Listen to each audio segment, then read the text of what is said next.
हाय नमस्ते। Love infinite channel में आप सभी का हार्दिक स्वागत है। डिवाइन मस्कुलाइन, जो कि मेरे ही हस्बैंड हैं मिस्टर नेगी सर, इनको मैं अपने पॉडकास्ट नंबर 13 इसमें लेकर आई हूँ। बहुत बहुत स्वागत है नेगी सर आपका। जी, बहुत बहुत स्वागत है मेरी ओर से भी लव इनफाइनाइट चैनल पर सभी दर्शकों। और मैं एक बार फिर से हाजिर हूँ आप सबके सामने, स्पेशली डीएफ्स के सामने, डीएफ के क्वेश्चंस का सही और सटीक आंसर देने के लिए। लव इनफाइनाइट के दर्शकों के कुछ सवाल हैं, तो कुछ चुनिंदा सवाल मैं लेकर आई हूँ। तो पहला सवाल बिना देर किए शुरू करें। जी हाँ, आप स्टार्ट करते हैं। बताइए आपका फर्स्ट क्वेश्चन। तो पहला सवाल ले लेते हैं TF1111 का। इन्होंने पूछा है, डीएम इतने झूठे और प्रिटेंडर क्यों होते हैं और फीलिंग्स अपनी एक्सप्रेस क्यों नहीं करते हैं, दिमाग में ही क्यों बने रहते हैं, और ना तो ये लाइफ में आते हैं और ना ही लाइफ से जाने देते हैं। हम भी दूर जाना चाहें तो जाने नहीं देते हैं और हमें एक्सेप्ट भी नहीं करते हैं। तो क्या है ऐसा? डीएम इतने झूठे क्यों होते हैं, एक्सप्रेस क्यों नहीं करते? देखिए, हम ऐसा होते नहीं है, बल्कि होना पड़ता है। या फिर यूं कहें कि हम कैसे हैं ये पता ही नहीं होता, यानी अनअवेयरनेस, राइट? जी, बिल्कुल सही कहा आपने। फीलिंग्स एक्सप्रेस हम कर तो दें, लेकिन माहौल देखना पड़ता है कि क्या सिचुएशन है, क्या फर्क पड़ेगा मुझ पर, आप पर, सोसाइटी पर, फैमिली पर, यानी सब प्रोज एंड कॉन्स देखने पड़ते हैं। डीएम फिर कभी मौका मिले, जी हाँ, अगर उसको मौका मिलता है तो एक्सप्रेस जरूर करते हैं, जैसा कि मैंने भी किया। जी हाँ, यहाँ सभी व्यूअर्स को थोड़ा ऐड करके बता देती हूँ कि डिवाइन फेमिनाइन को ही अपनी नेगेटिविटी रिमूव करनी होती है। नेगेटिविटी में वो सब कुछ आ जाता है जो भी आपको पॉजिटिवली सर्व नहीं करता है। वो सभी आदतें आपकी आ जाती हैं जो आपके लिए सही नहीं है। ओवर गिविंग भी आपके लिए सही नहीं है, तो वो सभी आदतें आपको छोड़नी होती हैं। डीएम तो प्रोवोक करेंगे ही, उनका काम ही है प्रोवोक करना, ट्रिगर करना, और ट्रिगर करेंगे तभी तो हमारे अंदर चेंजेस आएंगे, तभी तो सोल ग्रोथ होगी, है ना? Thank you. अब डीएम आपके दिमाग में 24/7 रहते हैं, ये देखिए, दिक्कत आपकी है, डीएम की नहीं। धन्यवाद सवाल का जवाब देने के लिए। अब दूसरा जी। सवाल ले लेते हैं कल्पना गहरोला जी का। इन्होंने पूछा है, और बल्कि कहा है सीधा सीधा, वो ये है कि sorry to say but I always feel sir never say truth, he always tries to hide something, maybe I am wrong but I feel like that and I was desperate to tell it to ma'am. Kalpana ji ने मुझसे कहा है जी। तो बोलने की आज़ादी कल्पना जी सभी को है, सो आपका मन किया बोल दिया, अच्छा किया। देखिए कल्पना जी, सर झूठ नहीं बोल रहे हैं। हाँ, आप ये कह सकते हैं डीएम झूठ बोलते हैं, जैसे कि पहले क्वेश्चन में प्रिटेंडर होते हैं, फीलिंग्स को एक्सप्रेस नहीं करते हैं, लेकिन ये सब कुछ अपनी डिवाइन फेमिनाइन के सामने होता है, पूरी दुनिया के लिए थोड़ी सेम होता है। और वैसे भी वो तब होता है जब सेपरेशन भी नहीं हुआ होता, या सेपरेशन के बाद से तो डीएम पूरे ही अलाइन होने लग जाते हैं और 180 डिग्री पूरे चेंज ही हो जाते हैं। तभी तो फिर divine masculine and divine feminine का रीयूनियन हो पाता है। जब हम ऑलरेडी रीयूनाइटेड हैं तो इसके बाद झूठ अब दुनिया में फैलाने का कोई अर्थ नहीं है ना हमारा, ये तो हमारा उद्देश्य नहीं है। आप भी अपने डीएम में सेपरेशन के दौरान ही चेंज देखेंगे, वो भी एक पॉजिटिव चेंज है कि नहीं, अगर आप इस फेज से गुजर रहे हैं तो। कल्पना जी, डीएम ऑन कैमरा नहीं आ रहे हैं, मैं उनको नहीं लेकर आना चाह रही हूँ। और थर्ड पार्टी में कौन थे, क्या थे, उनके क्या नाम थे, उनके रिश्ते में क्या लगते थे, मेरे रिश्ते में उनके क्या थे, और एग्जैक्टली क्या क्या हुआ, किसने किसको क्या कहा, ये हम पब्लिकली तो बता नहीं सकते ना कल्पना जी। तो इससे आपको लगता होगा कि झूठ बोल रहे हैं।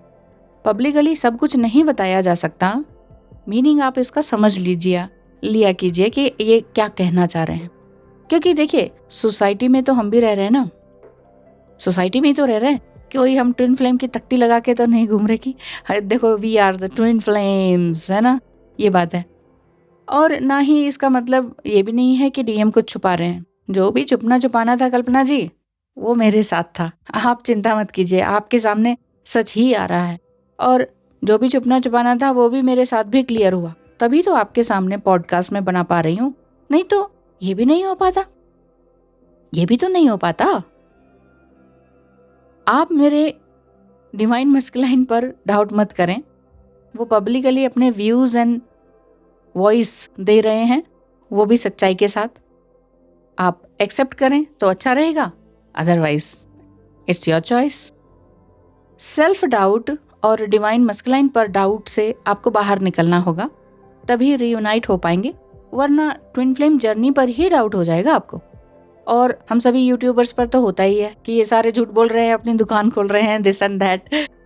अच्छा देखिए कल्पना जी, मेरे 5 क्लाइंट्स जो है ना, शिमला में अभी मैं रह रही हूँ। शिमला की रहवासी नहीं हूँ मैं, बट यहाँ रह रही हूँ क्योंकि यहाँ ठंडा मौसम है। हरियाणा एंड दिल्ली बहुत देख लिया बचपन से। तो 5 क्लाइंट्स जो मेरे हैं वो शिमला में आकर हमसे आके मिले हैं, विद फैमिली भी आए हैं, सिंगल भी आए हैं, बच्चों के साथ भी आए हैं अपने, तो इवन अपने ट्विन फ्लेम के साथ भी आए हैं। वो मिले हैं, मुझसे मिले हैं, मेरे डिवाइन मैस्कुलाइन हस्बैंड से मिले हैं, बच्चों से मिले हैं, घर देखा है। इसमें कहाँ झूठ है? चलिए आपको भी इनवाइट कर देते हैं, आप भी आइएगा ज़रूर। ना तो मैं झूठ बोल रही हूँ, फाइनली ये बता देती हूँ, और ना ही मेरे डिवाइन मैस्कुलाइन। वर्चुअली मैं डीएम को नहीं लाना चाहती, कुछ टर्म्स एंड कंडीशंस होती हैं, नहीं लाना चाहती तो नहीं लाना चाहती, ठीक है। I hope you understand. Thank you so much. आप क्या कहना चाहेंगे नेगी सर? देखिए, इस बारे में मैं आपको क्या कहूँ, आपने सब कुछ स्वयं ही बता दिया, और जो कुछ भी आपने कहा है वो बिल्कुल सही, बिल्कुल सटीक, सच्चा आंसर। जी हाँ। तीसरा सवाल ले लेते हैं मधु मल्होत्रा जी का। इन्होंने पूछा है, मैम थर्ड पार्टी उनकी वाइफ एंड फैमिली है, उनको वो कैसे छोड़ेंगे जबकि हम सेम सेक्स ट्विन फ्लेम हैं? जी हाँ, अब आगे सवाल का जवाब मैं देती हूँ कि आप देंगे? आप ही दीजिए। जी सही कहा आपने, सेम जेंडर भी टीएफ होते हैं, बट कौन कहता है कि अपने अपने फैमिली को छोड़ दो? देखिए, टीएफ एक संबंध है, कनेक्शन है। यदि डिवाइन ने चाहा तो इस संबंध का, ये आपका जो रिलेशनशिप है ये भी बन जाएगा। आपने सिर्फ अपना बेस्ट एफर्ट करना है ताकि आपके अंदर की पॉजिटिव ग्रोथ हो, ना कि ये सोचना है कि वो कैसे छूटेंगे, वो कैसे मिलेंगे, ब्ला ब्ला। 4th क्वेश्चन ले लेते हैं निम्मी तोलानी का। इन्होंने पूछा है, third party wife and kids हैं, कार्मिक भी हैं वो, तो क्या डिवाइन मस्कुलाइन तब भी एक्शन लेते हैं डिवाइन फेमिनाइन के लिए? ये पिछले पॉडकास्ट में पूछा था इन्होंने, तो उसी से ही रिलेटेड है कि डीएम एक्शन लेते हैं। तो क्या थर्ड पार्टी जब वाइफ एंड किड्स हों और वो भी कार्मिक ही हों, तो क्या तब भी एक्शन लेते हैं, पॉजिटिव एक्शन? तो निम्मी जी का सवाल का जवाब दीजिए। देखिए निमी जी, डीएम अपनी डीएफ को आगे बढ़ाते हैं, एनहेंस करते हैं, सोल ग्रोथ करवाते हैं, सुरक्षा देते हैं, और रही बात एक्शन लेने की, तो वो भी डिवाइन टाइम पर ही होता है। देखिए, थर्ड पार्टी जो भी हो और कार्मिक हो, तो जब तक कर्म बंधन है तब तक तो रहेगा ही ना। कार्मिक बॉन्ड तब तक खत्म या कंप्लीट नहीं होगा जब तक ये बंधन टूटता नहीं, तो तब तक ये बंधन टूटता ही नहीं है। लेकिन यदि कार्मिक वाइफ से बच्चे भी हैं तो बच्चों से तो मोह बंध हो ही जाता है ना। ऐसे में सारे परिवार को छोड़ना इम्पॉसिबल हो जाता है। सही बात यही है, ऐसे में सारे परिवार को छोड़ना इम्पॉसिबल हो जाता है। मैं एक बार फिर से कहता हूं कि टीएफ एक कनेक्शन है, इसे कनेक्शन ही रहने दीजिए। अब आती है नंबर 12, क्वेश्चन नंबर 5 की। सवाल है लवी का। लवी जानना चाहती हैं, अगर थर्ड पार्टी वाइफ है और उसकी एक बेटी भी है, तो क्या डिवाइन फेमिनाइन को बोलना चाहिए उन्हें छोड़ने के लिए? इससे गलत कर्मा क्रिएट नहीं हो जाएगा? इसका जवाब भी मैं दे सकती हूँ, बट आपसे पूछा है, आप ही दीजिए। देखिए लवी जी, आपने अपने सवाल का जवाब स्वयं ही दे दिया। एक बार मैं फिर से रिपीट कर देता हूं कि डीएफ को नहीं बोलना चाहिए कि वाइफ और बच्चों को छोड़ दो। पहली बात तो यह है कि आपके कहने से डीएम अपना परिवार छोड़ देंगे, ऐसा लगता तो नहीं। दूसरी बात, आप खुद भी अपनी नजरों से गिर जाएंगे। तो आगे आपने बिल्कुल सही कहा, बैड कर्मास क्रिएट हो जाएंगे, बिल्कुल होंगे, क्योंकि अगर आप उनकी जगह पर हों तो आपको कैसा लगेगा, ये भी तो सोच कर देखिए। और एक बात, क्या डीएफ की यही रिस्पॉन्सिबिलिटी है कि वे दूसरे का घर तोड़कर अपना घर बसाने की सोचे? देखिए, मेरी बात का बुरा मत मानिए, बट अधिकतर डीएफ यही सवाल करती हैं, तो मैं ये सोचकर डर जाता हूं। डिवाइन फेमिनाइन, जहां तक मैं जानता हूं, इसका अर्थ होता है दैवीय। तो आप ऐसा सोचकर बैड कर्मा क्रिएट कर रहे हैं, क्योंकि सोचना भी कर्मा ही है। आपने सोचा तो समझो 50% जो कर्म है वो तो आपने कर ही दिया, है ना? बहुत बहुत धन्यवाद नेगी सर, आपका पब्लिकली सही और सच्चाई के साथ जवाब देने के लिए। धन्यवाद। जी, आप सबका बहुत बहुत धन्यवाद है इस पॉडकास्ट को सुनने के लिए, और आपका दिन शुभ हो। धन्यवाद।